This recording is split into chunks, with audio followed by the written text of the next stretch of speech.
You ask Tiger to solve. This deals with linear equations with one unknown. The final result is x equals 5/12. Let's solve it step by step. Simplify the expression. Expand the parentheses. Group like terms. Simplify the arithmetic. Group all constants on the right side of the equation. Add 10 to both sides.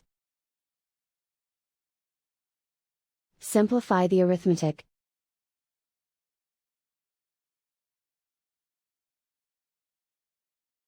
Isolate the x.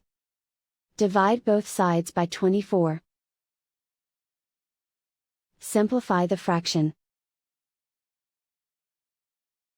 Find the greatest common factor of the numerator and denominator. Factor out and cancel the greatest common factor. And so the final result is x equals 5/12.